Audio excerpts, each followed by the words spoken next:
Hello folks and welcome to an Inkdependence.com brief video review and water drop test. This time we've got Toucans, Sienna. If you're looking for Toucan inks, you can really only get them in the US through AndersonPens.com. It was AndersonPens.net. They'll still get you there, but they've gotten the .com finally. This took, 5 years or something, I think they said in the podcast, to actually get the .com. But this one is, as you can see here, a nice sort of reddish brown. And it looks a lot like the sort of sienna dirt stuff that you get if you Google sienna. I wasn't really sure what I'd find. I don't know that much about sienna. Sorry, soil. My wife is a soil scientist, so I gotta say soil, not dirt. Don't tell her I said that. Alright, this is a sample that Brian and Lisa very kindly sent me to review, so thank you to them. However, the review is my own.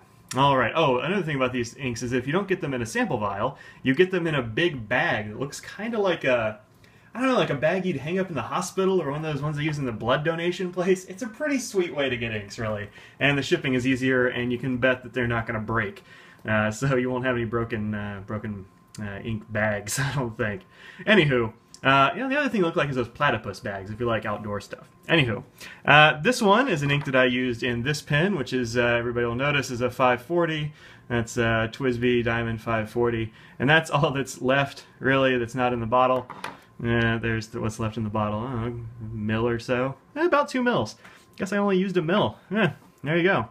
Anywho, this ink is one that I was actually really surprised by. I didn't think I was going to like it as much as I do, but I do like it quite a lot, and I have used it for quite a while, even though I haven't used all that much of it. The fine nib on this TWSBI 540 doesn't really use that much ink, it turns out, which is cool. I'm really into that. Alright.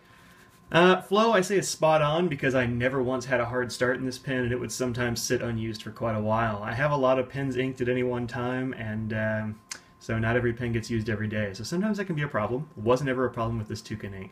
I have done a couple of the other Toucan inks. I think I reviewed Scarlet last, and I wasn't a massive fan of it. It was okay, but it was kind of weak sauce, really. It was not all that dark. An interesting thing about these Toucan inks is that you can mix them all together. They're made to be mixes. So just like the Platinum Mix Freeze, except a whole heck of a lot cheaper than the Platinum inks. This one is really good all on its own. I haven't tried mixing any of these, but this is a cool reddish brown. I mean, look at that right there. That's neat. Very neat. I'm going to bring it a little closer to the camera here and refocus. I wish the iPhone had an autofocus. That would be neat. But this one does shade quite a bit. You're not going to see that much shading on copy paper, that sort of thing, but you'll see plenty of it on Rhodia and such, other kinds of treated papers. And just had the very slightest hint of bleeding. So look at it here. There it is. So no feathers, no spreading. But when I say a hint of bleed through, I mean, not that, this.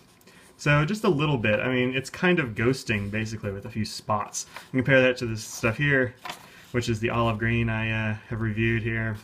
Not that much on the Sienna, so there you go. Sienna, pretty well behaved, really. Alright, I actually have another brown from Toucan coming up, and this is Toucan Umber, which is this one right here. This one right here, much browner than the Sienna. That one's in a Delta Unica, and it looks very cool. I like it a lot. Alright, so here it is compared to a bunch of other things. You can see it there. There's a Sienna at the top. And then Lavender Pomegranate, which I've been using a lot. I really like this ink. Where's the pen I've got that sucker in? Yeah, here it is.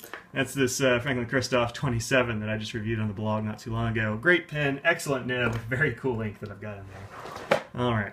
Then the Diatramentus Olive Green, Toucan Umber under there, which is much browner. Of course, the bright green from Toucan. Terre de Feu, which I haven't decided if I like or not. Although, wow, it looks like it's darkened up quite a bit. When it goes down on the page, it's just not all that dark. In fact, I've got it around here. Let me just go over and do a real quick sample. This is in an Architect nib on a Sheaffer Targa, so it's kind of a broad nib. And look at that. It's way lighter when it goes down. Then it's going to darken up. Interesting stuff. Never noticed that before. Alright. And then Toucan Orange down there, which is very cool. And currently it's in an orange pen. It's in this pen right here, which is a Orange Artista, which is very nice to have an orange ink and an orange pen. I don't usually do the matchy-matchy thing, but this time, yeah, I did. Alright, let me rearrange this and get the water drop test thing here. Alright, so here goes. A bunch of water on some Toucan Sienna. I have no idea what kind of water resistance these Toucan inks are going to have. As far as I know, they don't have any advertised water resistance, so I'd be surprised if this had any. but one never knows. Well, it does seem to be swirling away pretty well there. No real water resistance so far. All right, let's go ahead and mop that up. Mop, mop, mop. And yeah, nothing. Look at that. You can even see the lines. So yeah, this one, no water resistance whatsoever. No bleed through on this paper, of course. This is rodeo stuff. But yeah, none. Zero water resistance. Like, let me, maybe I can take a picture of this. Hold on a second. You're gonna see me. My tripod is covering up the picture taking bit there. All right. So yeah, no water resistance. Anyway, that's fine. It doesn't have to have a water resistance. Not everybody needs that, but some people find it to be crucial, I've found out. So, you know, if you're looking for a water resistant ink, this one, not gonna fit the bill for you. All right, folks, this has been Toucan Sienna, a great reddish-brown ink with no water resistance whatsoever. And as I said, the only place you can get this in the U.S. is going to be through AndersonPens.com. They are the sole distributor, or I guess vendor, of this ink. I'm not sure really if there's a difference in those two terms right here. But sole distributor and vendor of this ink in the U.S. It's an Australian ink. It's pretty cool. Go over there and check it out. They have a bunch of colors, and those colors are all upcoming on this blog. So keep tuned in to this blog, this bat channel, for this ink. Alright, so this is Mike from Inkdependence.com signing off and saying, look, if you want to help to support the Inkdependence effort, and I've recently just got another Patreon patron, so that's very nice. I really like that. If that's you, thanks, man. Every dollar counts. Please go over to www.patreon.com/Inkdependence to find out how you too can support the Inkdependence effort. Peace out, guys.